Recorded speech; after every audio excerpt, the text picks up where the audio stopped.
Well, hello everyone. I'm Eric Bryant. I'm Director of New Church Development for the Kentucky Annual Conference, and I'm really happy to have the opportunity to offer some teaching for LACE today. I'll be with you for 4 sessions, 4 one-hour sessions. Don't worry, I'm not going to talk for 4 hours. You're going to be having some times to break off and do some group discussions. But going to start out today by talking a little bit about how we exegete or understand our community in a more full way, and then we are going to be talking about the kind of leadership that I think that it takes for us to be more effective in how we navigate just some very, very different waters, if you will, of reaching out to people in our communities nowadays. And the last couple of sessions we'll be getting more into the nuts and bolts of how we actually go about this work and go into our communities and reach people more effectively. So again, I'm really glad to be with you today in this way. So as we begin, we're talking about understanding our community and exegeting our community in a more effective way. And I would start with this question. And the question isn't about your community. The question is really about you. And the question is this: when you think about your community, your town, your city, or even more narrowly, your own neighborhood, what breaks your heart about it? Is there something going on in your community that somehow activates your compassion or ignites your passion? Turning to Scripture in Nehemiah chapter 1, it starts right at the first verse with something that was breaking Nehemiah's heart. Hear this from Nehemiah 1, where it says, "The words of Nehemiah, son of Hakaliah, in the month of Chislev, in the 20th year, while I was in Susa the capital, one of my brothers, Hanani, came with certain men from Judah, and I asked them about the Jews that survived, those who had escaped the captivity, and about Jerusalem. And they replied, the survivors there in the province who escaped captivity are in great trouble and shame. The wall of Jerusalem is broken down, and its gates have been destroyed by fire. When I heard these words, I sat down and wept and mourned for days, fasting and praying before the God of heaven." Did you catch that? When Nehemiah heard the condition of the city of Jerusalem, when he heard the state of his people, he literally sat down and cried and mourned and fasted for days.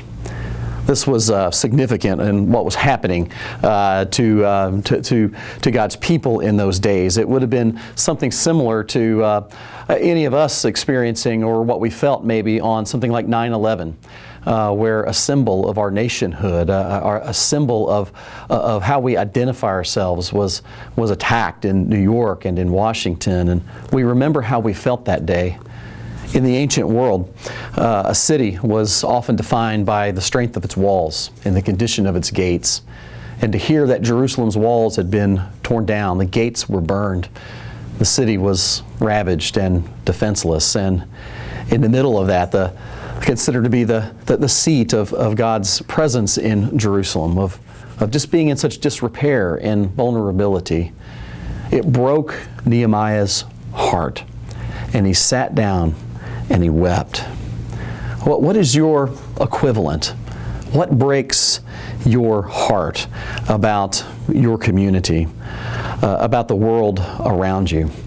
I guess the point that I'm making as we get started today is that if we want to better understand our community and exegete, if you will, our community, we have to understand ourselves and understand what connects and ignites passion and compassion within us.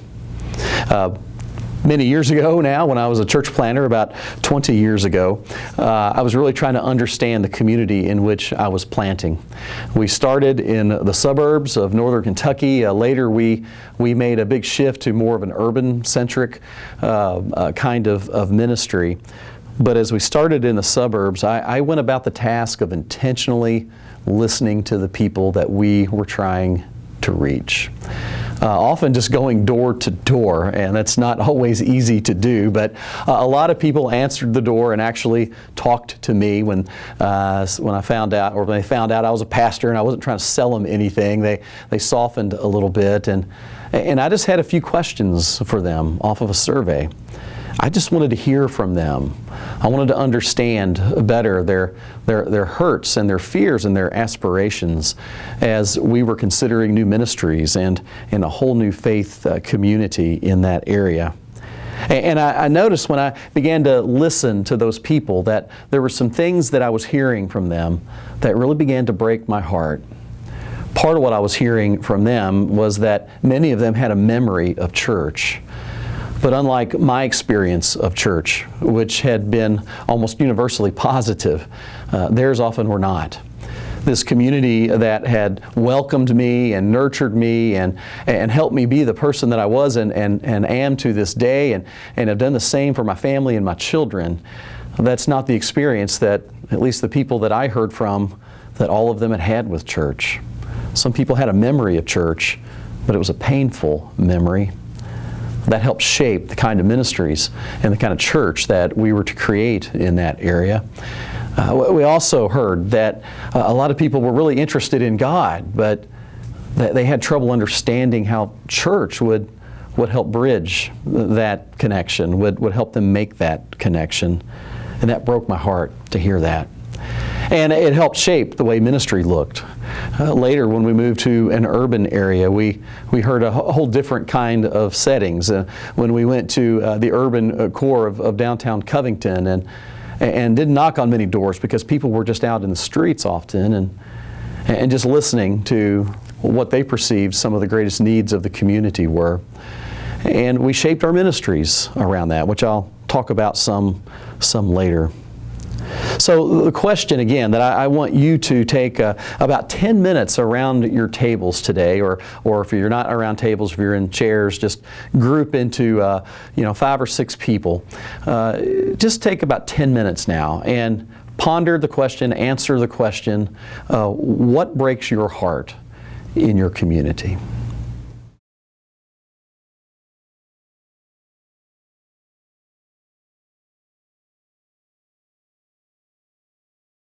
Well, welcome back. I trust your conversations in your small groups went really well and were rich. And as we're coming back, there's that question that you just processed with one another about what breaks your heart. But there's also another very important question that we would want to contemplate when we're thinking about our community and how we more effectively reach out. And it's this: what do you think breaks God's heart in what you see?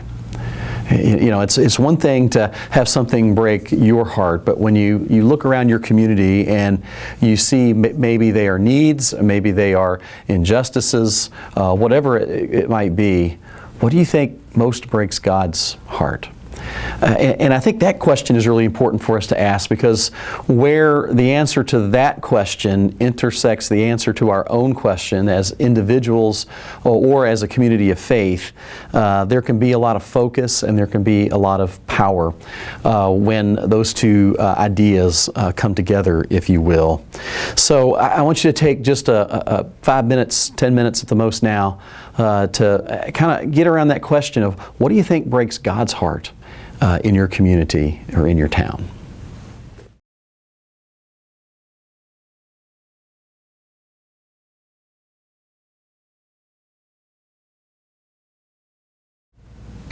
Okay, we're going to shift gears. Welcome back. We're going to shift gears a little bit now and talk about some resources that you can use to really listen to your community. I hope you heard that when I was talking earlier about when we're understanding our community to listen to them, not just make assumptions about who people are or what people need, but to hear directly from them in some ways. And there's some things that we have. Well, one is a web-based platform that we have at the conference, and you have it as well. It's called Mission Insight. And whether you know it or not, your church has a Mission Insight account. If you're not active in that account or have not signed up for it, just contact our office, my office at the Kentucky Annual Conference, and ask for either myself or our ministry assistant, and we will be glad to connect you with that. It's already paid for you, and it's a powerful tool for you to use to understand who's in your community and all kinds of things about them. We also can help resource you, train you in how to use it. I can run reports for you. Other people can help you as well. But it is an invaluable tool for you to use to understand how to more effectively reach out to folks in your communities. A couple other things that you don't need us to help you with at all. I referenced it a few minutes ago, but the idea of listening to people through community surveys. And there's lots of ways to do this. If you can find a place where people are congregating and just ask politely permission to ask them a few brief questions. It won't take you more than a minute or two to answer. A lot of people will say yes, and they'll be honest with you. And I've used these kinds of surveys fairly often as I have been serving and leading in congregations where we have been contemplating either a new church or a new worship service or some kind of new ministry. And it's just been really effective. And I ask a series of questions, and we're going to have it up on the screen here, and you can see these questions before you now. And often the first question I would ask is that, are you active in a local church, or do you attend a local church? And if they say yes, I'm probably going to just get out of the conversation pretty quickly, because I want to respect the fact that they're already a part of a worshiping community, and if they're there, we're not trying to pull them away from another church. That's really not what we're about or what we're trying to do. But if they say no, and according to statistics, about 60% or more people will honestly say no, they're not really active in a faith community right now.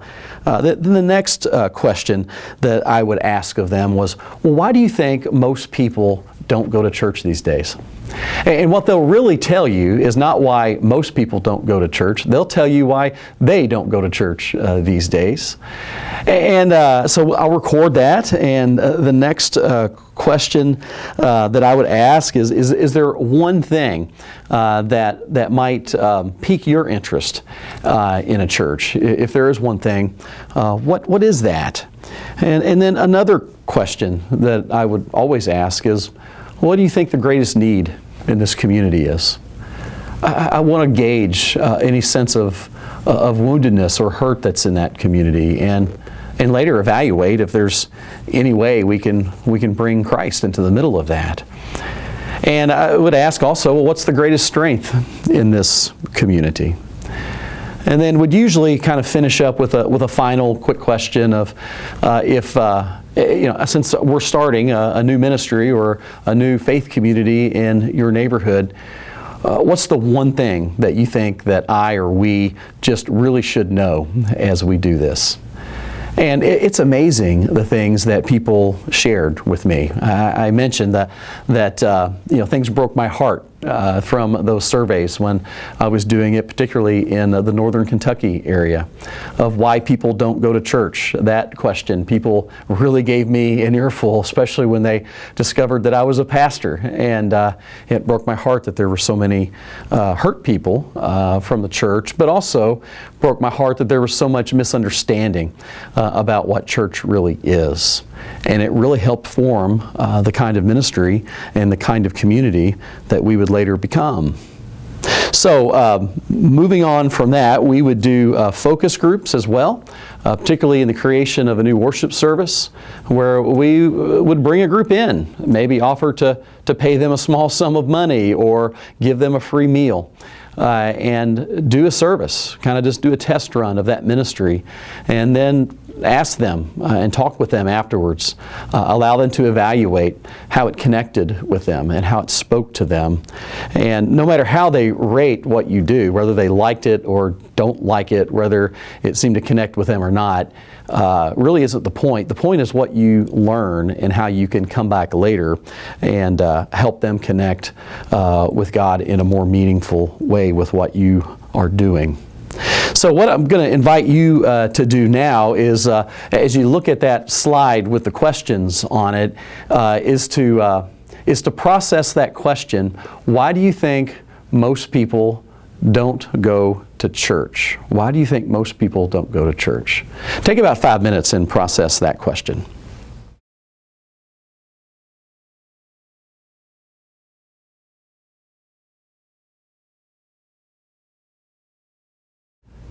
All right, well again, welcome back, and I trust that the conversations were enlightening and hopefully a little bit fun as well. I want to begin to wrap up this first section for us, this first session for us today, because I've asked you to consider the question, what breaks your heart? And then what do you think breaks God's heart? And where those two ideas meet, it can be pretty important.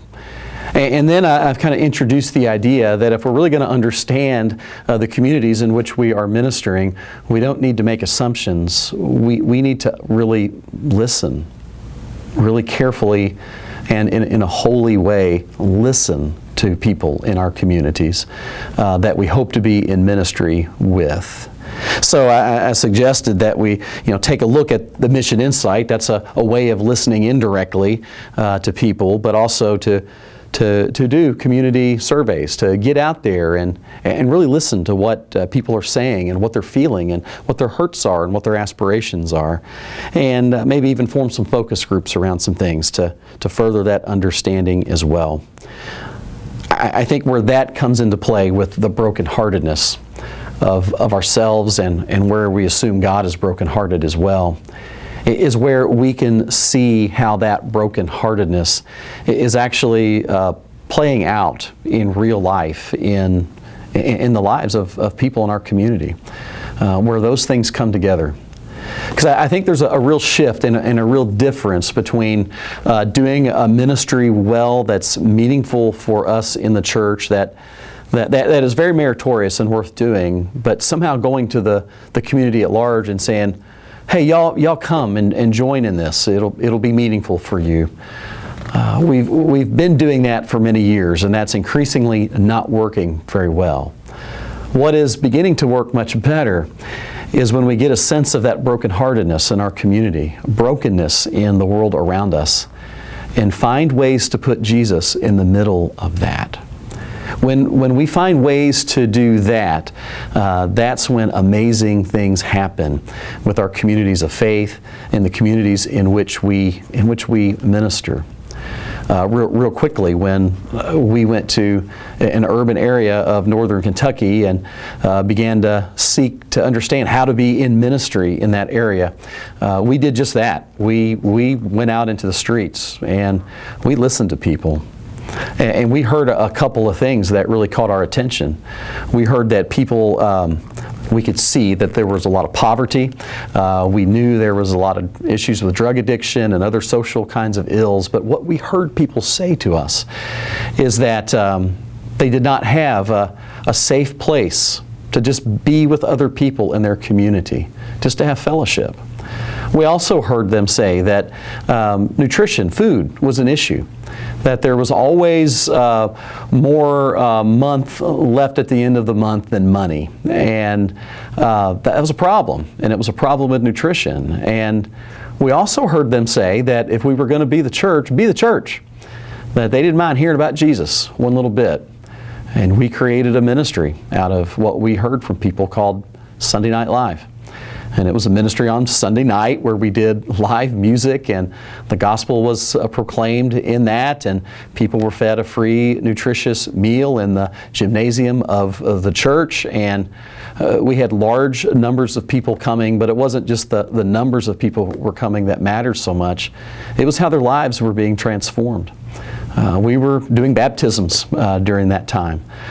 People were coming to know Jesus. We were starting addiction recovery ministries out of that ministry and many other ministries as well.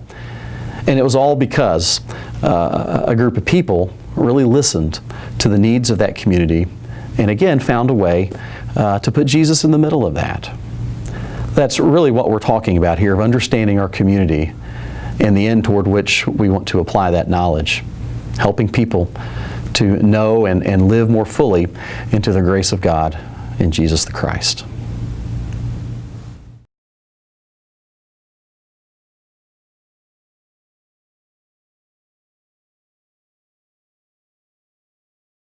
All right, well, welcome back for session 2. Again, I'm Eric. I'm Director of New Church Development for the conference, and glad to be with you in this way today. For the second session this morning, I wanted to shift gears a little bit, because it's one thing to understand our community, exegete, if you will, our community, as we talked about in session 1. It's another thing to figure out meaningful ways to engage our community. We're going to talk about that later. But I felt like it was really important for us to talk about the kind of leadership that is required for us to actually pull these kinds of things off nowadays, because the world has changed. It's changed a lot in my span of service of ministry since the early 90s, and it's just going to keep changing, I guess, for all of us. And that's not necessarily a bad thing, but it's just something we need to understand. So we're going to be talking today for the next little bit about what's being called adaptive leadership. And I'm really going to be relying heavily on a book that a lot of us in Kentucky have read, and a lot of folks around the United Methodist Connection have been reading nowadays. It's a book by Todd Bolsinger called Canoeing the Mountains: Christian Leadership in Uncharted Territory. And this book kind of takes as a lesson in leadership from the expedition that Lewis and Clark made to try to find a waterway all the way to the Pacific Ocean. So I won't recount that story. Hopefully we have just enough history in our from our education to remember that story. But Lewis and Clark set off with their group from, I guess, St. Louis, and they're following rivers out west looking for that waterway to the Pacific Ocean. And they get to the Continental Divide. They've been climbing mountains, pulling their boats with them. And they get up to the crest of that ridge, and they're expecting to see waterways. They're expecting to see a plain where they can identify, the next tributary to the next creek, to the next river, that they can find their way. And up on the screen, you can see what they really saw. They had that moment where they reached the crest of that mountain, the Continental Divide, and all they saw were endless mountains. As far as the eye could see, endless mountains. In that moment, they had a decision to make: adventure or turn back, adventure or die. I mean, how do you canoe over a mountain? A canoe is made for a river. It's not made for a mountain.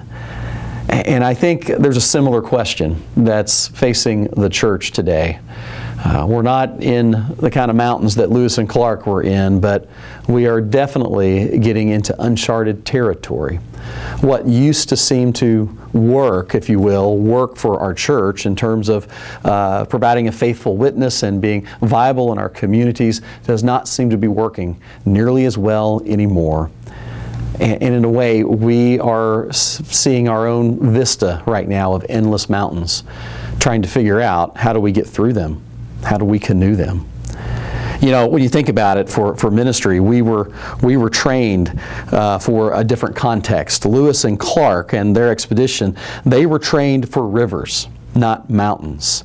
They had to find a way to learn a new way, Lewis and Clark did, of leading and adventuring. We're in a very different world today. As leaders, lay and pastoral leaders alike, we're in a different world. We're in a different context today. Pastors are saying things like, well, seminary didn't prepare me for this. The process of ordination didn't really prepare me for this. Church leaders are increasingly saying things like, church hasn't prepared me for this. I don't know what to do. How do we reach people around us? We were trained, you were trained, I was trained for a world that is disappearing. And what we often try to do is to simply do what we're doing better, but not really do anything differently. The systems theorist Friedman said, a system cannot become unstuck by trying harder. Adaptive change, what is that? Well, adaptive change is a changing environment with no clear answers, a necessity for leaders and followers to learn and participate in transformation, and an unavoidable reality that a new solution will result in loss. That's a direct quote from the Bolsinger book, page 42. That's the kind of change that we're facing right now. It's not just about doing what we've been doing better or longing for a bygone day where we had a bigger youth group or a better children's ministry or choir was more full.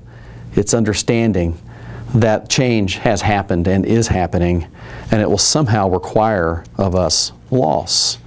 It's not a technical fix where we already know what to do. We just need to fix it or try harder.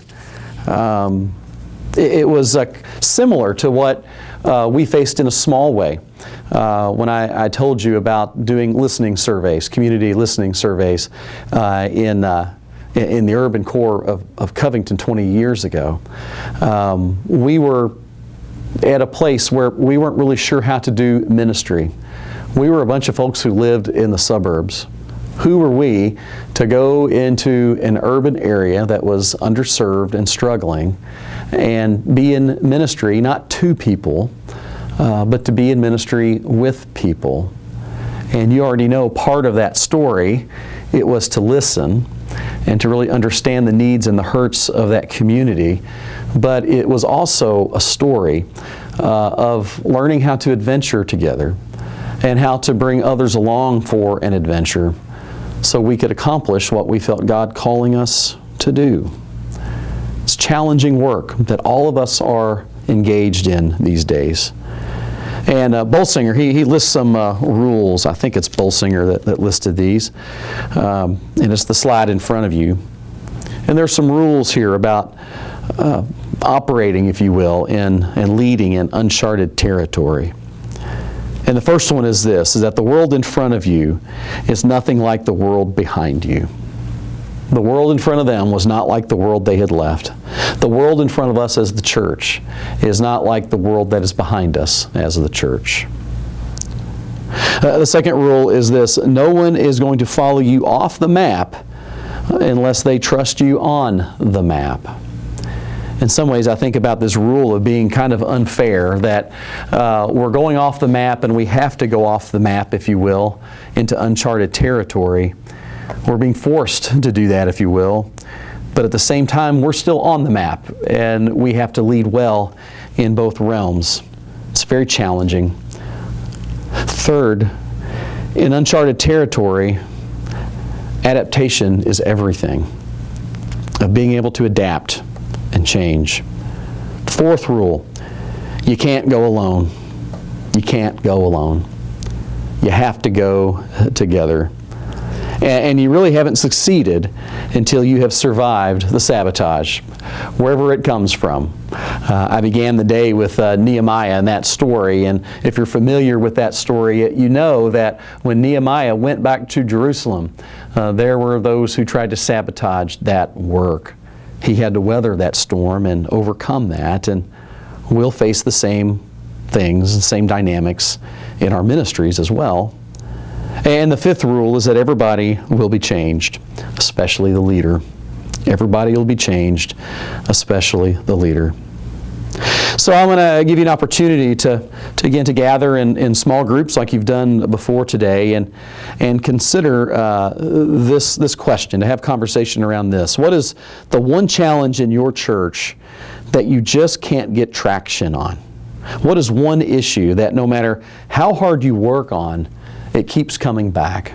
And we'll leave that slide up for you so you can keep coming back to it. But take about 10 minutes now to have a conversation around that.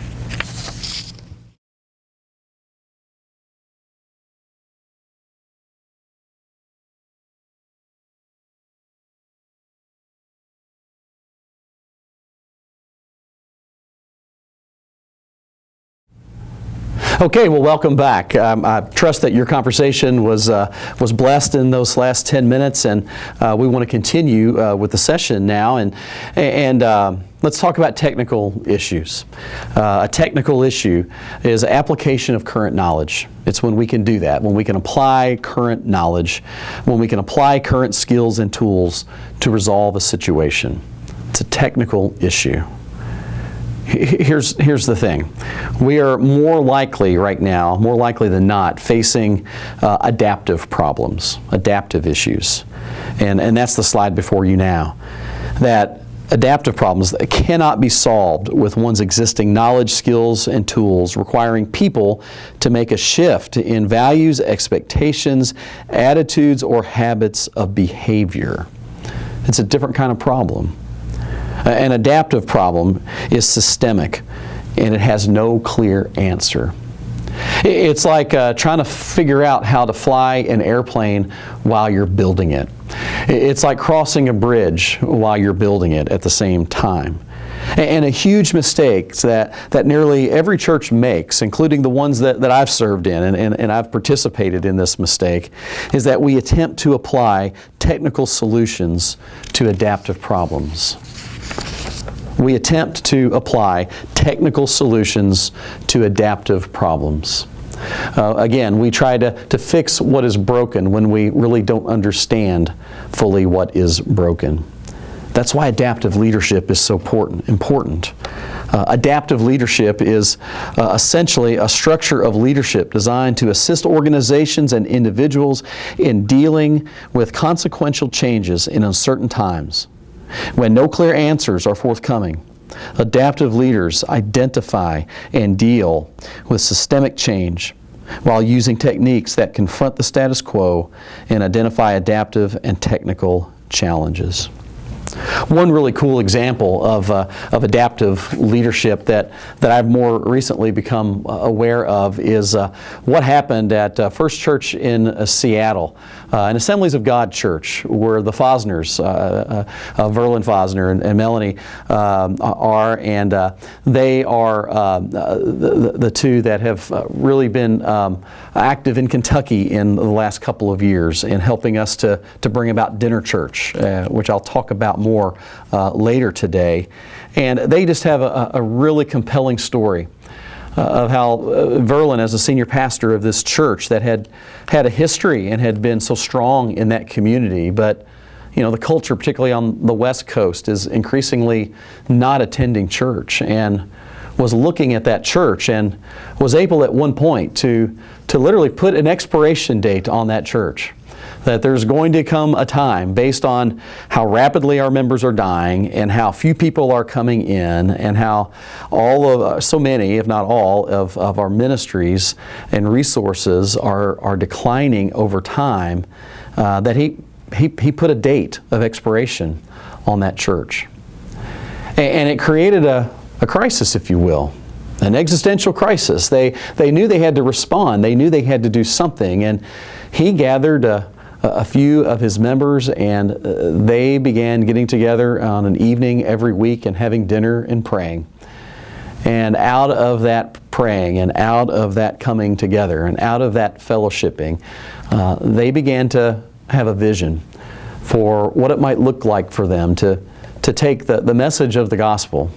And instead of asking increasingly people who would never darken the doors of a church to come into their church, they found a way to take church to where people were. And it's called today dinner church, where they found some of the sorest neighborhoods in Seattle and began having church in those areas, in homes, in storefronts, in any space they could get or borrow or rent cheaply, and invite people to dinner and tell a Jesus story and trust the Holy Spirit to inhabit those spaces and do amazing things. They faced an adaptive problem without a clear solution. And instead of trying to apply a technical fix of getting a new staff member or getting another pastor or blaming other people for not coming to the church, they had an adaptive position there. And they applied adaptation, they applied creativity, and they found a way to work through that problem and to work through that issue together.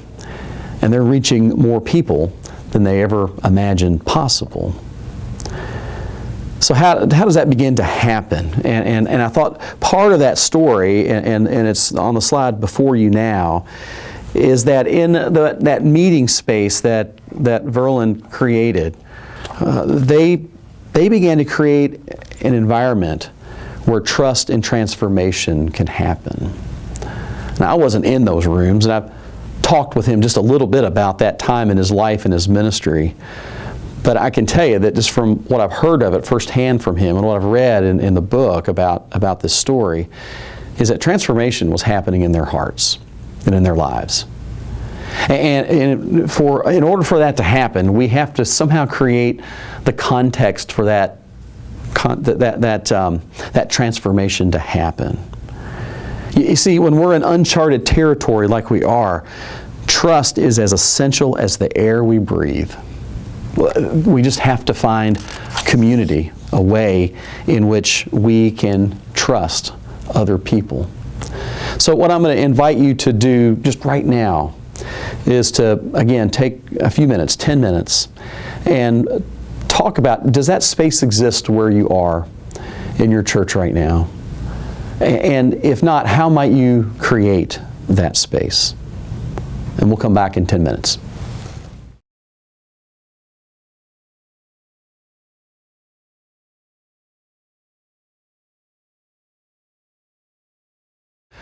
All right, we've been talking about creating an environment where trust and transformation can happen. Again, it's just critically important that we do that. If we don't find a way to do that, really nothing we try is going to work. Someone has said, and I love this quote, even though I can't remember who I'm quoting, but it's this: culture eats strategy for breakfast. Culture eats strategy for breakfast. We can come up with a great strategy and great plans to execute it, but if our culture has not changed, it simply will not work. So we need to create an environment where trust and transformation can happen. Replacing old paradigms is deeply painful. It can be deeply painful, because those paradigms have been paradigms that we've lived into, maybe for years, maybe for generations, and they mean something to us, and they should mean something to us. But they're deeply painful. But they're also changing and replacing old paradigms that aren't working. They are also absolutely critical. Again, in this idea of creating an environment where trust and transformation can happen, we cannot effectively lead others off the map, we've said this before, unless we're leading them well on the map. So I hope that you're asking the question, maybe you're a little bit irritated with me at this point. Well, Eric, what do you think? I mean, how does this transformation happen? What is the context for that to happen? And one of the ways that it's been happening in the Kentucky Conference for a few years now is through the creation and acting of L3 groups. L3 meaning there's a group formed around the idea of loving and learning and leading. It's a great environment for this type of trust and transformation to happen, where a group comes together and spends some time on how they love each other and love God, It's a time of sharing praises and concerns, of request to God, a time of sharing what we call glory sightings, where we have seen God in action and at work among us. It's a time of learning more deeply about our ministry or the problem or issue or whatever that we're tasked with dealing with. And then a time of leading, where we really focused on our leadership and what we do about this. And it has been an absolutely transformative way for pastors and lay folks alike around our conference to come together. So if you are not using that format, I would strongly encourage you to begin using that format in your church. And if you need help and more information about what that really looks like, call me at the conference office or any of the other directors, and we would be happy to talk with you more about that. It's not overly complex, but again, it is absolutely critical to create that environment where trust and transformation can happen. Well, I would also encourage you, when you think about how to lead in uncharted territory, to learn at least some basics around change theory. I'm leaving the Bolsinger book, and as much as that has informed me, and absolutely love that, and I'm turning more toward, and you can see it before you on the slide right now, to some of the work that John Cotter from Harvard University. He's a change guru, and with the School of Business, MBA school at Harvard, and he's written a lot about what organizational change looks like, and I have personally found some of his work to be just enormously helpful. It's one thing to understand that something needs to be different. It's another thing to even have kind of an answer to what the different looks like. But if we don't know how to help a group of people get from point A, where they are, and change a little bit to get to point B, we're probably never going to get there. Or if we get there, we're going to create more casualties than we ever imagined possible. So the slide before you is a book called Our Iceberg is Melting, and it's literally in the format of a fable of empire penguins who are living on an iceberg, and one of the penguins sees, when he's fishing and diving below the iceberg, that it's melting and there's a fissure underneath it. And it's going to break in half over the winter, and they'll have no place to go, and the colony will die. And he's trying to convince the other penguins that something needs to happen, that they need to do something. And it's a fable about how change happened in that environment. And he has 8 steps, 8-step process for successful change. And I'm not suggesting that the way we help people through change is always linear, like an 8-step process, but it has helped me, in my mind at least, think about how change is possible within myself and within organizations. And I'll just real quickly take you through that. And I would encourage you, you can read that fable in 45 minutes. You can read it this evening, and you can easily purchase it online, and not even worry about a paper book if you don't want to. And if it's something that interests you, there's lots of other resources about that. But learn something about change theory, about how you help people kind of bridge from one reality into another. And that 8-step process that Cotter has here is first of all, create a sense of urgency. Create a sense of urgency. Going back to the story of First Seattle, they had a sense of urgency when Pastor Verlin, when he put an expiration date and could prove it, with where their demographics were and where they were heading as a church. This is our death date. That created a sense of urgency. So when Cotter says, and when I say create a sense of urgency, we're not talking about making something up. Okay? We're talking about pointing to how urgent it is that we do things or something differently maybe than we're doing right now. Now, I can tell you that I don't know who is watching this today, obviously, but if statistics bear forth in the group that's represented today watching this, chances are there's something urgent about our churches, whether you know it or not, in terms of just where our trajectory is going. Is our growth trajectory, is it going this way, or is it going that way? For most of our churches, it's going that way, as is the trajectory for most mainline denominational churches in the United States these days. That fact alone ought to create a sense of urgency. That question that I had you ask, what breaks God's heart? What breaks your heart? How are people broken in your community? That ought to create a sense of urgency with us, right? Because that gives us an opportunity to bring Jesus in the middle of that. All right, enough about creating a sense of urgency. You're not so much creating a sense of urgency as identifying it and moving toward responding to it. The next one there is to pull together a guiding team.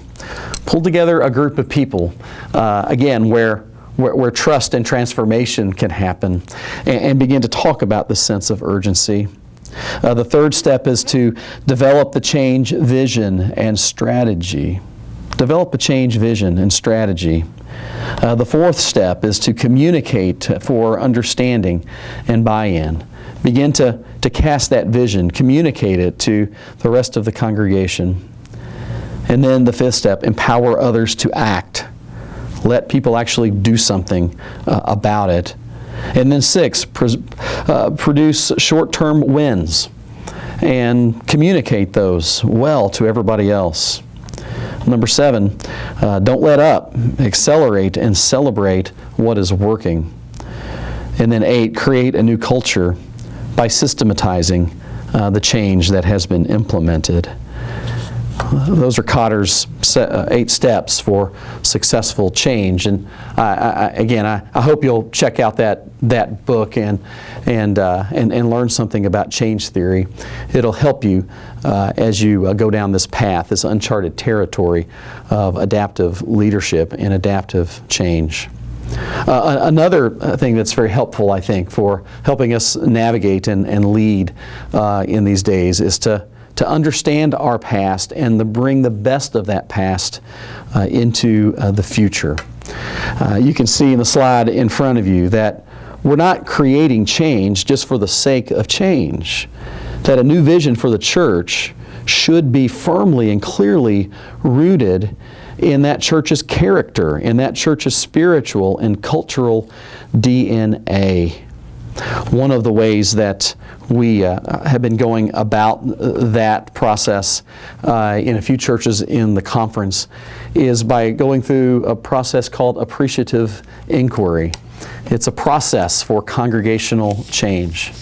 Again, there's a book that somebody wrote about that kind of provides a format for how that conversation happens in a church. But essentially, what you are doing is you are asking questions of the church, of active people in that church, and you're asking their memories of how God has been most faithful and present in the life of that church in the past, of how in their experience, how have they felt most alive and most engaged in the life of the church. Who was leading at that time? How were they involved in the life of the church?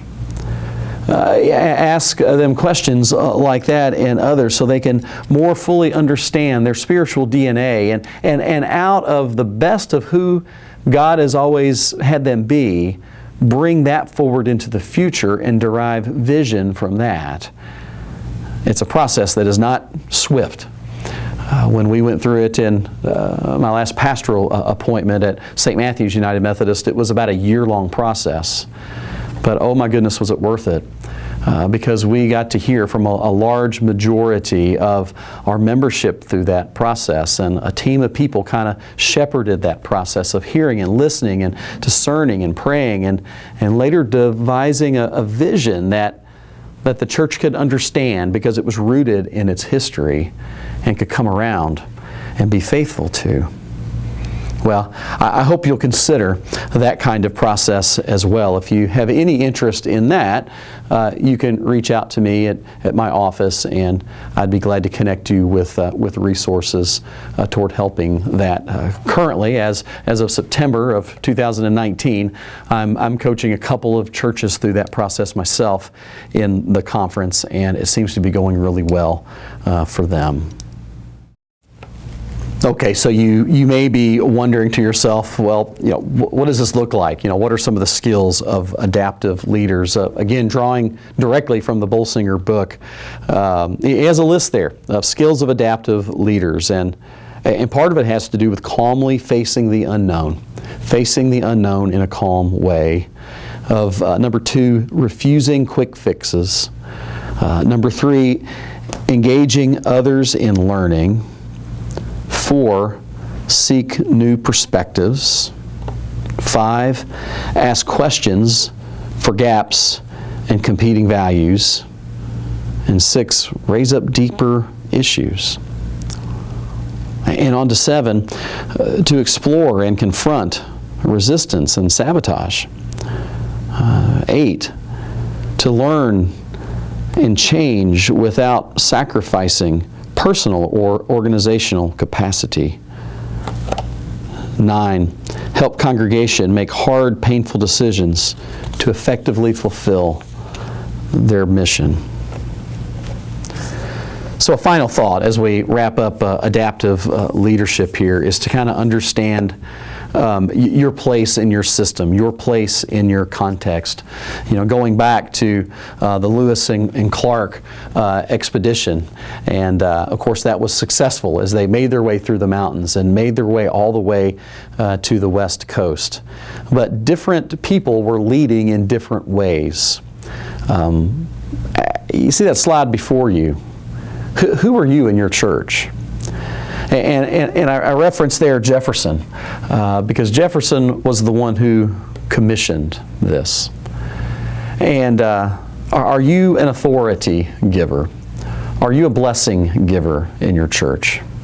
Not everybody is able to get on the raft or the canoe and go down the river and then climb the mountain physically and find a way through those mountains and then find your next river and go on to the next coast. Not everybody's a Lewis and Clark. Some people are those who give permission and those who give blessing, those who give sanction for the expedition to happen. Are you one of those in your church? Some people are the adventurers. Some people really are the Lewis and Clarks. Those who like to be on the front end of change, on the front end of adventure. Are you a Lewis and Clark? And someone that I haven't mentioned, Sacagawea, whom they met along the way, who became their guide, who helped them in enormous ways of relating to indigenous peoples. She helped them to be successful. Without her, they wouldn't have made it. One critical thing that we have to think about in adaptive leadership, in adaptive change, is who are Sacagaweas? Who are those around us that we're not listening to, that we're not seeing, that we're not noticing, that we need to see and listen to and notice and need to enlist their help? Who are your Sacagaweas? Who is in your community that's maybe not a part of your movement, not a part of your church that really needs to be for you to go somewhere? Who are those people? Who are your Jeffersons, your Lewis and Clarks, and your Sacagaweas?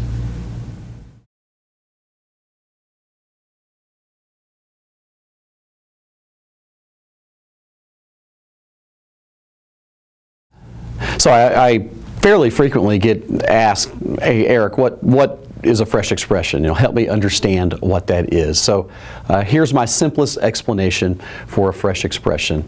A fresh expression of church is a form of church for people who primarily are not part of a church right now, and it almost always meets somewhere other than a local church. Fresh Expressions has 4 components to it: up, in, out, and of, meaning it has to have an up portion or a worship component. It needs to have a service or mission component. That's out. It needs to have a discipleship process of some kind. That's the in component or characteristic. And it has to be of a local church. That, my friends, is a fresh expression of church. So let me give you an example outside of Kentucky of a dinner church. And this is the church in Fort Myers, the United Methodist Church in Fort Myers, Florida. And this is a church that is in a blue-collar area of town, kind of. And it's a larger church, but it's not a big, like, fancy kind of church. And very near to that church is a mobile home community, one of the largest mobile home communities in the United States. And that mobile home community, unfortunately, has really become an underserved community within Fort Myers, a community with a lot of problems, almost a community within the community with drugs and crime and homelessness and people living in the hedges and the bushes between mobile homes, and just a lot of soreness, a lot of brokenness in that community. And the church was aware of that, of course, and was really trying to reach people in that community. They were doing like Christmas ministries and toys for kids and food and special holidays, and would bring those in and maybe even do meals. But what they were finding was that people in that community, even though a lot of them could walk to church, they were not coming to church. They just weren't doing that. Again, it wasn't a big fancy kind of church, but for whatever reason, it was a divide that they just couldn't seem to make, that they couldn't seem to cross, the folks in the mobile home community.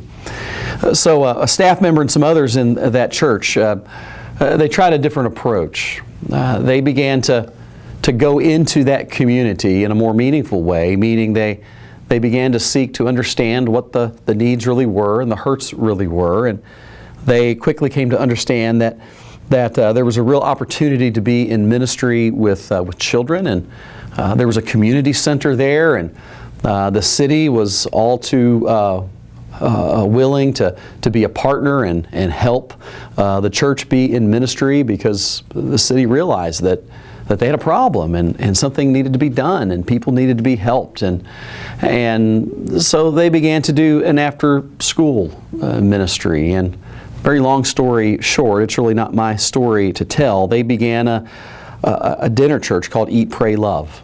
Eat, Pray, Love. And it doesn't take place in the church building. It takes place in a community center in the middle of that mobile home community. And you can see the slide in front of you just to give you an idea of the way the evening goes, as is described by a staff member of that church. And as she describes the ministries that are happening there, it takes her a while to talk about it because she can't stop crying for some reason. It's so meaningful to her, and it's so beautiful what is happening in that mobile home community and in that worshiping community that it's just transforming lives. But as you can see, just the timeline, not that it's all that important, but there's a kids program from 4 to 6. They help children, help children with after-school programs and homework and such. And from 5 to 6, the guests start arriving, and the people are setting up tables, and music is playing. From 6 o'clock to 6:45, there is a sharing of what they call pals and wows of their praises of God, of where they've seen God really at work, and where they're hurting as well. There's the blessing and the meal and a sharing of the gospel during that time. And then at 6:45, there's a dessert and a how is it with your soul table conversation. And at 7, that's when the Bible story actually happens, and discussion questions follow. And then about 7:30, they end with a worship song and prayer and mingle and clean up. Afterwards, the team gathers for a huddle and shares where they've seen God at work in their midst during dinner church that night, and pray over that as well. That's a very simple example, but a very powerful example of a dinner church that's working somewhere. And what I want to invite you to do now is to, in your groups, to break out again and take about 10 minutes and discuss what that might look like, what that model might look like in your community, where you might do something like this, how it might work. Take 10 minutes.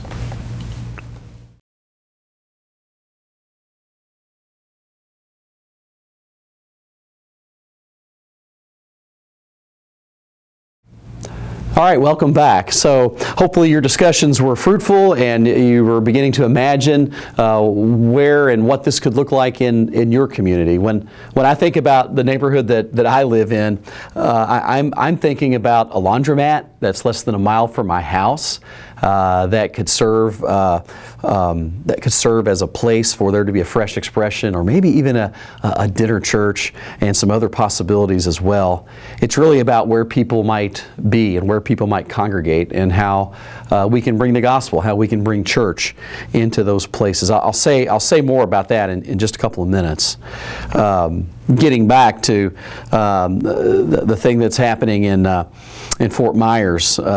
They talked about signs that they noticed, signs that a church was beginning to take place, because it's very important that we distinguish this from an outreach ministry of just providing a meal. It's wonderful to provide a meal or a service for other folks, particularly marginalized folks, in the name of Jesus. So please understand, I'm not saying that we shouldn't do that, I'm not knocking that.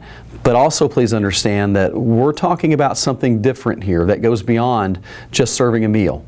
We're talking about an expression of church where we intentionally put worship and Scripture and disciple making in the middle of that space, in the middle of that meal. And there should be some kind of signs that church is taking place if we're doing that well, if we're doing that in a faithful way. Part of it is that discipleship is happening, that people are growing in their faith as we understand it in a Wesleyan way, that they're moving from prevenient grace into justifying grace and experiencing and growing and sanctifying through sanctifying grace. There's engagement with Scripture, that there's an increased sense of spiritual accountability, that there's giving, like sacrificial giving. In the example that I personally encountered with a dinner church was that ministry in the urban area of Covington years ago, and I remember one time we were doing an offering, and a lot of us were able to write a check and give in that way, that very traditional way that hopefully all of us seeing this can and do. But this was a homeless man who dug into his pocket and he pulled out a crumpled up dollar bill. I saw him do this, and he put it in a basket. I almost cried when I saw him doing that, because that dollar for him, quite possibly, it was that widow's mite principle. That was a sacrifice. It might have been the only dollar that he had to his name that day, and he gave it to the Lord. That's a sign that church is taking place, when people are sacrificially giving, when people are serving and not just being served.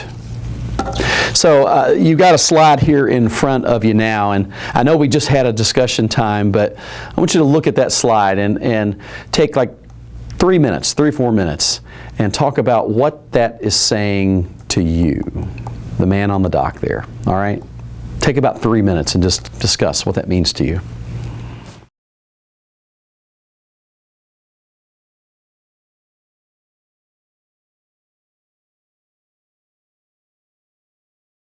All right, thanks for taking some time to discuss that slide that's in front of you right now. When I see that picture, I see that as a picture of where we largely are as a church today.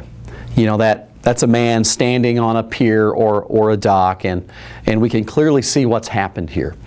The dock hasn't moved, but the water has. The water has receded, and he's standing there, and it's almost as if he's contemplating, what am I going to do now? What am I going to do with this pier that no longer seems to function in the way that it used to function? It's almost as if maybe he's wondering if he can will the water back to the dock there, or maybe he is supposed to extend the dock a little further into the water. These are similar dynamics or questions that we as a church face as well. We have built something physically and spiritually. We've built our way of being church. Yet much of our culture has receded away from that. And there are those of us like myself and all of you who are watching this today who rightfully and dearly love what we have built. But we also know that it's not just built for us. It's built for all the other people in this world that Jesus loves who don't know Him.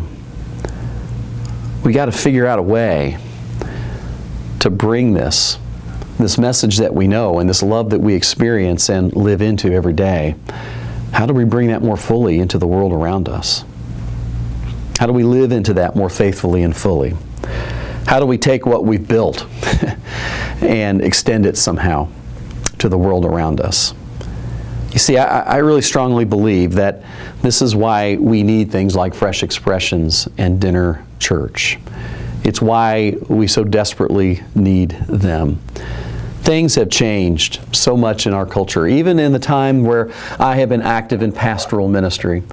When I began as a young pastor in 1991, we still lived in a world, at least in Louisville, Kentucky, where I'm from and where I served in my first appointment, still lived in a world that when people moved into a community, they were looking for a few things. A doctor's office, so they knew where to take the kids when they got sick, the post office, the grocery store, and oh yes, of course, we need to find a church to get connected to. We live in a very different world now. Some people are still looking for all of those things, including a church, but increasingly that's not the place. As you can see the slide in front of you, there's that phrase there that no longer third place. There's this concept of one time in our culture that third place was the church. By third place, we mean there's a first place and a second place of home and work. And the third place, culturally, for many people in America, was the church. That's probably the world that you have grown up in and live in and still live in. It's certainly the world that I have been in pastoral ministry. Increasingly in America, the church is not that third place. Children and youth have an endless array of things that they can connect with and be a part of. People are busier and more stressed and more breathless in their lifestyle than perhaps they have ever been, and that pulls people in endless ways. That's why we need a fresh expression. There's also this seismic cultural shift of how at one time most people found a way to connect with God through the church. That was the way they saw being in community with God, being in community with others, was through church. Now, and it varies from region to region in our country, but studies are beginning to indicate now that over half of America feels alienated from church. That no matter what we do as a church, that there's over half the people in America that simply will not come to church for a whole variety of reasons, but they're just not coming. So the things that we do might appeal to 40% of the people in our community. Fresh Expressions and Dinner Church, those kinds of ministry gives us an opportunity to reach the other over half people in our communities as well. It's also biblical. You know, in John 1:14, we're told that the Word became flesh and blood and did what? Dwelt among us, lived among us. At the core of a Fresh Expression or Dinner Church is the incarnational nature of church as expressed that way, of literally going to a neighborhood, of literally going to a place and bringing the body of Christ there, being the body of Christ there. So this next slide, as you can see, simply illustrated there, the church on one side and then the people on another side. I would call that, to a large degree, our current reality, that a chasm exists between church and much of an increasingly secular society. So what have we been doing to be church and to reach people and to disciple people, to fulfill the Great Commission, if you will, in church for many years? And you can see in this next slide here about the attractional model that this has worked for years. It worked really well. The church was in one place, and the people were in another place, and essentially we said, come on. And there was a time and there was a culture, and a time in our culture where people would come to church. It was just an issue of which church would they end up at. This was the day and age where we had what we called worship wars. Was it contemporary or was it traditional worship? Is our pastor a stronger preacher than your pastor? Is our youth program, is it more exciting and cool than another church's youth program? It's an attractional model where we essentially say, we've built it, now y'all come. Well, guess what? That's not working very well anymore. I had a moment in my previous pastoral appointment where we were bringing some new people into the church, and we're very excited about that. But I had a moment in my office one day when, after working some pretty unsustainable hours and really kind of pushing our staff and our laity to reach out to our community, we should have been reaching out to our community, but it dawned on me in just kind of a moment that 60% figure, that no matter how well we did church as we had been doing church, that to an increasing number of people in our community, it simply wouldn't matter. That's a sobering thought. When it matters to reach out to others, when it matters that people know Jesus. So we increasingly saw as a church that the attractional model wasn't working as well. So we changed models. We changed models to an engaged model. We tried that for a while. You can see that in this slide. So we could see the people in our community, and we wanted them to come into our space and come into our community. So we would find ways to go to them and make friends with them and then bring them to church. Now, this model still works in some communities to some degree or another. Again, my previous experience and my last pastoral appointment, we began a soccer league where we just knew that if we created a soccer league, and I don't know, the first or second season, I think we had 100, 150 kids. And we invested heavily as a church into this model, this engaged model of going to where people were, making relationship with them, and then somehow bringing them back. We invested heavily. Again, a lot of members were helping out. I personally coached teams, and I love coaching anyway, but love getting with the kids and getting to know their parents. And I tell you, I became those kids' pastor and friend, and the parents talked to me about their problems and their marriage, and came to the banquet at the end and heard what we had to offer. But very few found their way into church. Very few. And it wasn't because we weren't trying, and it wasn't because we weren't faithful to love them. It was just where people are today. Many people are.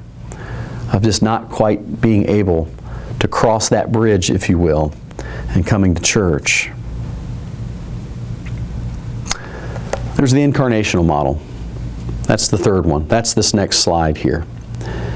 And that has the idea of, instead of building it and expecting people to come or inviting people to come or engaging people, and then somehow in the middle of all that there is a little bit of a bait and switch that we invite people to come on and be with us in church. And again, In some communities, both those models still work to some degree, but less so, and that trend is going to continue. Well, what's a different way? It's an incarnational model. It involves going to where people are and staying, of not trying to get them to come and be with us where we are, but going to where people are again and staying, of being church there. That's dinner church. That's fresh expressions. And we are again beginning to see a great deal of fruit in these kinds of ministries. So what I want you to do now is to take about 5 minutes or 10 at the most and reflect with your group again, this time around the idea of where your church, or which model does your church primarily use for ministry? The attractional model, the engaged model, or the incarnational model? And how well is that working for you? Take 10 minutes and do that.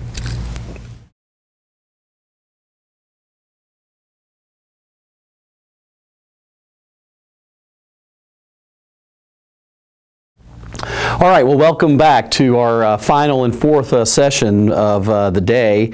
And you may have been wondering, well, this sounds good, Eric, but we've talked about listening and exegeting a community and kind of getting in touch with brokenness, what breaks our heart, God's heart, where's the brokenness in our community, of the kind of leadership it takes to engage, and even some processes, some ministries that we could bring to bear through Fresh Expressions and Dinner Church. But how do you begin to make that happen? And it is a complicated process, but it's not that complicated. And there is kind of just a way of thinking about this, a way of envisioning how these ministries take shape that I just want to spend the last bit of our time today talking about. And you're going to be doing as much, if not more, talking than I will be doing in this last session, I suspect, as we go through this process. Because as you can see, the slide in front of you now, that's kind of the process that we see emerging, that we see people somehow engaging in, whether they are intentionally doing it or not, that is leading to fruitful ministries of a dinner church or Fresh Expressions. And just going from left to right, there's a process of listening. We've talked about that. There's a process of loving and serving others, of building community, of experiencing discipleship, of really exploring what discipleship looks like, of a church taking shape, of signs of that church, and then somehow doing it again, of repeating that process so it can be generative, so it can be life-giving and can continue to grow and create newness. So a few examples that as I take us through this process of around the conference, some of it's personal ministries that I've been a part of, or if I've observed it, please understand I'm not picking favorites. These are just some that I know a little bit more about than others and feel like I can speak to and for with a little bit more knowledge and authority, if you will. But listening, that first part of the process. There's a ministry in South Louisville called Grace Kids, a church for children. You've probably heard about it. I hope you've heard about it. It was a big deal last year with Encounter Missions for Missions Night and a great celebration of some of the mission that we're doing in our annual conference. And I had a small part of that as that ministry in South Louisville was beginning, in that Pastor Corey Nelson, when he was assigned to Louisville to be in that area, was part-time on our staff at St. Matthew's. And one of the first things that Corey and I did, and a few others from the church did, was we engaged in that listening that I talked about earlier in the day. We had our questionnaires, and we literally fanned out into the community, and we began just listening to what people's concerns and fears and hurts and hopes were in there, and that helped to really begin to shape and form ministry in that community. And the ministry looked different over time, but eventually, and this goes back to one of the very first things we heard about when we talked to people, when we listened to people, was that there was just a great concern for children in that neighborhood, for children to have positive role models, for children to have a safe place to be, for children to have a place to learn and to eat. And what the folks at Grace Kids were able to do over time, they were able to discern that the common thread, if you will, for their ministries, the thing that just kept popping up for them, no matter what they did, is that there seemed to be children there. They seemed to be connecting with children in their neighborhood, whether they were trying to or not. There were children coming to them, and eventually, I think it was from that listening and then seeing who God seemed to be sending to them, that they were listening. And created something that very few, if anybody, has ever really thought of before, is that's to create a church that's just for children. It's listening. So what I want you to take just a few moments right now, about 5 minutes or so, is to think about your community and identify what ways you're going to leave here today and listen to the community around you. What neighborhood are you going to go to? What are you going to listen for? Maybe what are you already hearing from your community? Talk about that for a few minutes.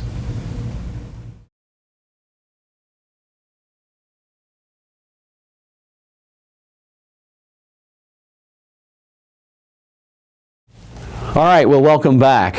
So your discussions about listening, Fresh Expressions, it begins with a willingness to listen, of course, to the Holy Spirit, but also to a community and the context of a community.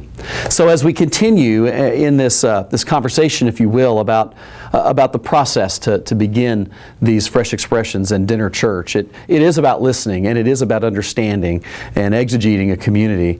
But it's about taking that understanding and then loving God and loving others. And that's the slide before you now, about serving God through serving others.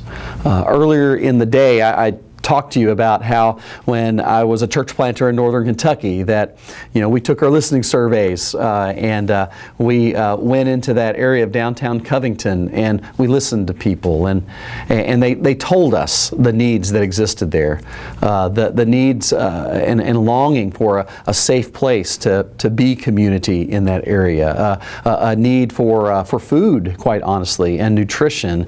And they also told us that if you're the church, be the church. Don't pretend to be something that you're not. It's okay to talk to us about Jesus. So we started this thing called Sunday Night Live, which was a dinner, a free, nutritious meal for our community. We also very intentionally kind of blurred the lines between what we would have ordinarily understood a dinner to be and worship to be. Played worship music, stopped in the middle of everything when it was about time to do dessert, and me or somebody else would share a gospel lesson and a brief, challenging and uplifting message for folks to hear. It gave people an opportunity to respond to that. As much as anything, where we started with that was this second stage. We took what we heard and we showed people that we were really listening to them, that we heard them, that we saw them, and we found ways to pour love on them through that meal and through that experience. We served them in meaningful ways, and that helped that community to take shape. So I said this was going to be a shared time. You're going to talk as much as I do in this hour, but I want you to break off again into your table groups or your small groups and discuss how you might, based on what you know or heard or think you'll hear, how you can pour love onto somebody or some area within your community. Take 5-10 minutes and just do that right now.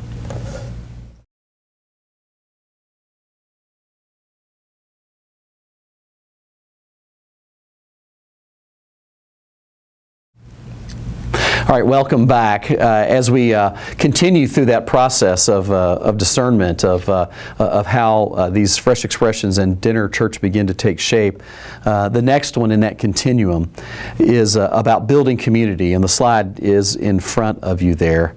You know, how does a community get built? How does it begin to take shape? And we have a great example of this in Kentucky, in Elizabethtown.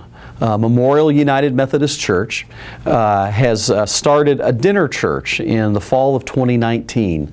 And it was really interesting how that began to take shape. They had a ministry center in an area of town that has traditionally been kind of underserved, and they've had a mission there for decades, and they've done some wonderful mission and work out of that over the years. But their pastoral leadership and lay leadership really began to gather to evaluate that and wonder what might be possible in that center to do even more ministry, to see even more transformation happen through that space and in that neighborhood. And they imagined a dinner church, and so they began one, and just a few people began showing up at first, but it began to grow pretty quickly. And essentially how they've built community in other ways as well, but simply setting the table and inviting people to eat in those spaces and trusting the Holy Spirit to work through building relationships is building community within that community. Of spotting some people that can serve as leaders of ministries like that, of people approaching and asking, or maybe even just being invited to take ownership of some of the things that happen with that meal and with that worship, is building community. When I was there just a few weeks ago, the pastor of that dinner church, Taylor Evans, was about to ask me. They do communion, I think every time there. At least they were going to do it the night I was there, and Taylor was about to invite me. I guess because I was a guest and I'm the director, and we're in a relationship with them. And to be nice, he was going to ask me to assist with communion. And before he could even finish inviting me to come forward, a child, a boy, sitting across the table from me, raised his hand and jumped up and said, "I'd like to help," and ran up front to help his pastor with communion. I have never been so overjoyed to be bumped from a task in my life, because I knew when I saw that happen that community was being built in that place. When I talked with the lady across the table from me about where she was a year ago and how that church had helped her spiritually and physically as well, had helped her to get to the place where she was now, and now she's contemplating going to Bible school or seminary so she can in turn be more equipped to be in ministry to others because others have been in ministry to her, I see signs of community. So I think part of it has to do with how we help people be invested in the community, in the ministry that you're building. When people begin to buy into that and to help and to be given some ownership and investment of their own, community is built. Well, you have talked a little bit about what these ministries might look like in your area. So just continue the conversations about what building community, what it might look like in your setting. Go ahead and talk.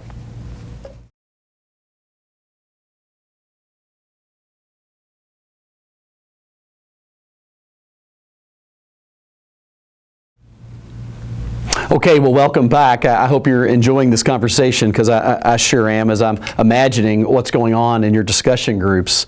I would love to hear from you about that, by the way. But we've talked about how we might listen to our community.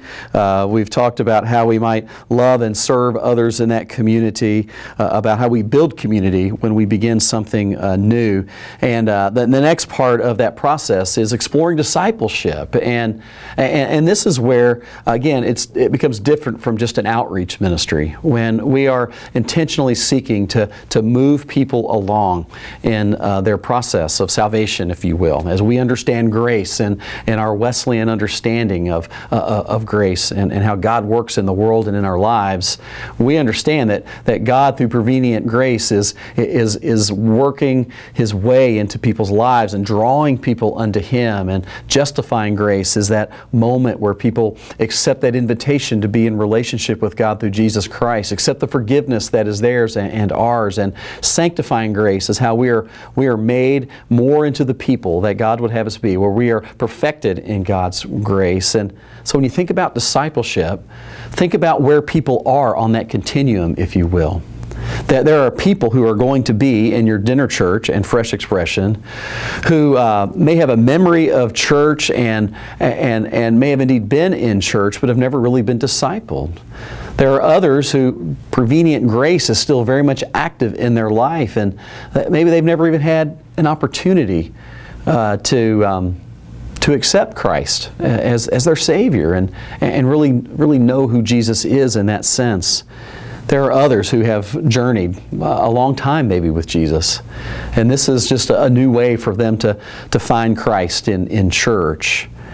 I guess what I'm getting at is, when we're thinking about Fresh Expressions and dinner church, discipleship can be a messier process, if you will. It's usually, in my experience at least, not like that Sunday school class that maybe you grew up in or are in even right now that means so much to you. A lot of times it means one-on-one discipleship. With people getting to know other people and showing them the way to Jesus. It means looking for that person who seems to be coming more alive to what's being shared from the gospel, and maybe inviting them to host a Bible study in their home on a night that you're not doing dinner church or the Fresh Expression. Part of it is trusting that the Holy Spirit will be at work in those conversations around the table, particularly if you share a gospel story and maybe have some discussion questions for the people there to talk about it.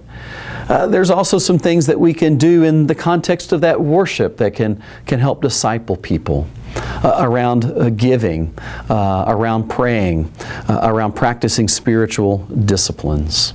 So I want you to take just a few minutes, again, as we continue in this pattern of conversation, of getting back with your group, and talk about what discipleship might look like, discipleship practices might look like in a Fresh Expression or dinner church that you could potentially start in your neighborhood.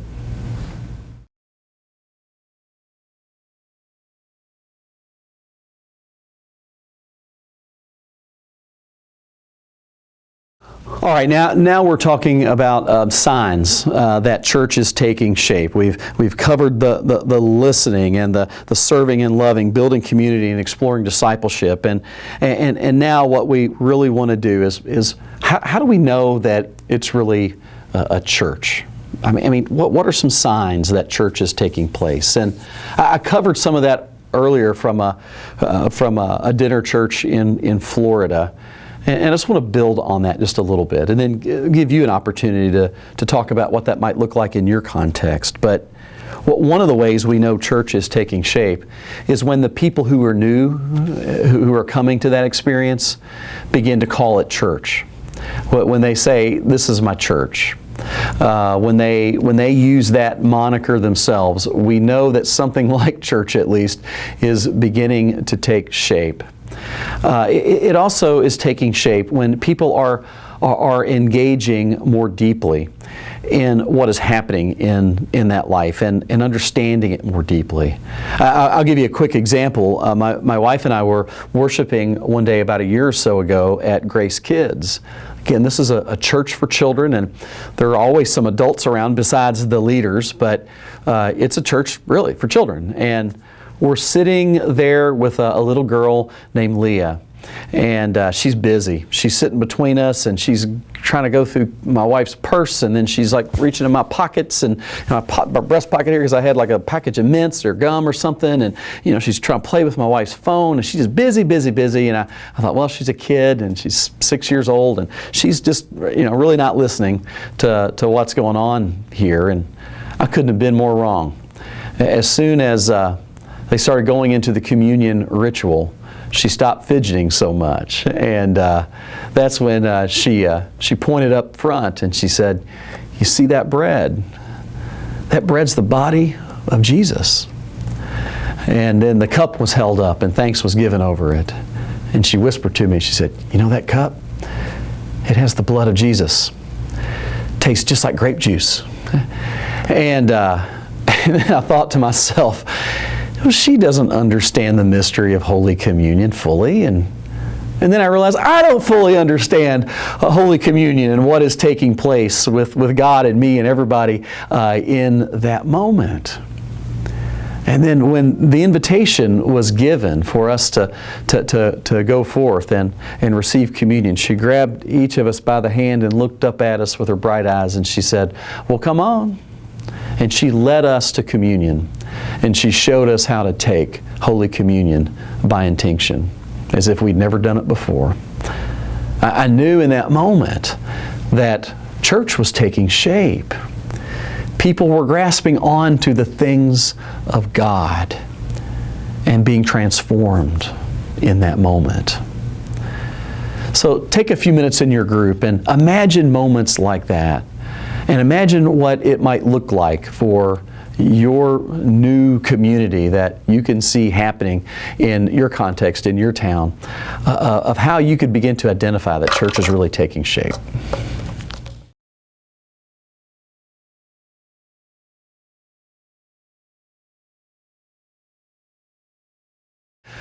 All right, well, we're in the home stretch now, folks. That last part in that process has to do with doing it all over again, of repeating. And once we know and can see that church is taking shape, one of the things we're really thinking about and driving towards is how does the next one emerge from the one that just started. If that can really begin to happen, our movement in Kentucky, Methodism, looks very different and is having a tremendous impact on the world around us. And we're beginning to see this happen. There's a new church in Kentucky. It's the Source, which is it's a church that's it's really a campus of Southern Hills United Methodist Church in Lexington. And as of this date, they are beginning to do this themselves, in that they are starting a dinner church in their community. So think of this, a church decided to launch another expression of itself. Southern Hills launches the Source, and the Source is doing really well and reaching a lot of people in its community, and now they in turn are launching a dinner church, and so they're becoming Southern Hills, they're becoming a grandparent, if you will, of a new faith community. Wouldn't it be a great day in Kentucky Methodism if we had more parents and grandparents of new faith communities? It gets back, if you will, to what I described earlier as that mixed economy of church, that we have the privilege and place in history, and I would say even the obligation, if you will, to take what we know and to take what we have experienced, the love of God in Jesus Christ, and take that to the world around us. And we can do that through these forms of worship and be ever faithful to who we are and who God is calling us to be, and to begin to more effectively reach the world around us for Jesus Christ. I'm praying for you, and I want you to know that I'm here for you, and my office is here for you. And we have a team around these ministries that lives and breathes to not just do this, but to help others do this as well. You're not alone in this work. So I hope you will email me or somehow reach out to me. My email is ebryant, E-B-R-Y-A-N-T at kyumc.org. And please let me know how we can come alongside you and resource you and walk with you as you engage in these ministries. Well, God bless you, and I hope you've had a great day.